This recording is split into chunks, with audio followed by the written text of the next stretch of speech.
يشميها مهمتر كو خلق زفري بو اعشابك و ام بجني جيايا انترنت خدمتك بو خلقي كرك و خلق بخو قالك ليت قريت ابا دافعك قالك معظم بو خلقي كو خلق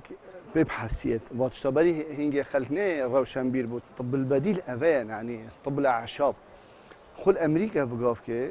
خلق خري الزفريد بو اعشابه الميجي قالك اهتمام دايا في چنده وبقاف كي اخصائيه يعني سر مستوى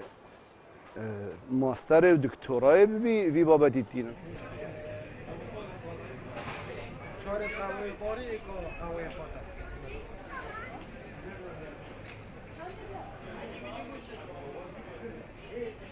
عالم جلك بسيارة عشاباتياتن وكي يتزعف كرني يتقولون بنيت وكي ديبن يعني عامة بسيارة عشاباتيان تلفزيون داب در كفن تشتاكي عشابي او دي ام بيجن فلان عشاباتيا وصا فرقية جلك يعني صال بصال زيادة ترلتين بتر تشتيتن يا عشابي وكي جيانا حبكن او دينا بارا بتر جياتين يعني صال بصال زيادة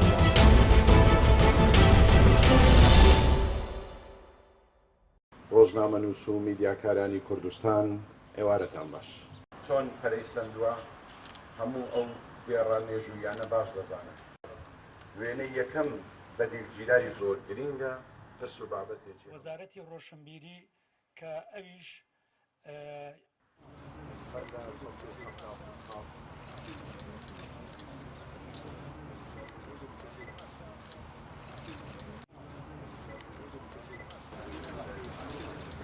من وەک وێنەگری کوردستان 24 ئەمڕۆ خەڵاتی ڕێزلان پێبەخشە لەلایەن کۆمەڵی وێنەگرانی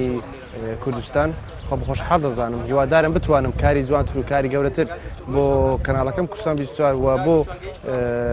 کوردستان بکەم.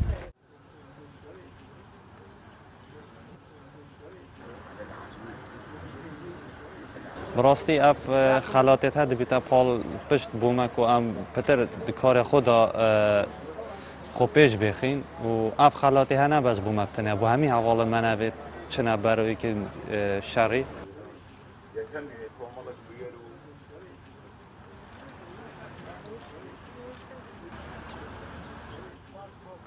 سپاس لو کۆمەڵی وێنەگرانی کوردستان کە خەڵاتی ڕێزلێنانیان پێبەخشمەک و وێنەگری جەنگ سپاسی کوردستان بشتاش دەکەم کە هەمیشە وەکو کەناڵێکی پێشمەرگا لە پێشەوەی بەرەکانی زەنگە.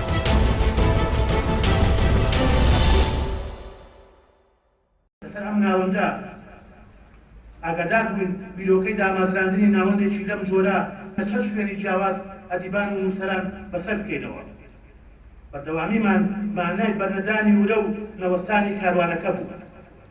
چاکتر وایە هەر بۆ خۆمان ئەو تێبینی و ڕخنانەی کە هەمانە بیانڵێ بۆ دۆزینەوەی چاکەڕێ هەتا هەنگاوی چاکتر بدرێت. ئەوانەی کە ڕۆشنبیرن هەوڵ و کۆششی زۆریاندا تا بتوانن ناوەندێکی ڕۆشنبیری لە ناوچەی شارباژێرە دروست بکەن بۆ کۆکردنەوەی ئەدەب و کەلتور و چەندین هونەری بابەتی هونەری لە ناوچەکەدا. ئەو دڵانەی دوور لە نێڵەی کوورەی خەمی گەرمی خەڵکن بێمەرام و بێنرخن وەکو میوەی ڕسیوی بێکەڵکن لەم زەمەنە چێ بێ دەستمان بخاتە ناو دەستی ونی فریاد ڕەسێ بمان خاتە سەرکێوی شاه و گمۆ هاوارمان بگاتە کەمخۆر و کەسێ هەر کەسێک هەر ڕۆشنبیر و نووسەرێک هاتبێت لە هەر شوێنێکی دنیاوە لە بەتایبەت لە سنووری کوردستانە بێ خزمەت بکات ئێمە خزمەتەکەی بە هەند وەرەگرین و وەکو پەیامێک ئەگەێنین بە بواری ڕۆشنبیر و فکری نەمانتوانی بەڵام ئەو خەونانە بەخولی دووەم ئەگەر جێمتمانەی ئێوە بین لە ڕێبەسمێکە کە بۆ نووسەرانی شار سازکرا یەکەم کەسیان شاعری گەورە مەوسەشە دەدەستمێت و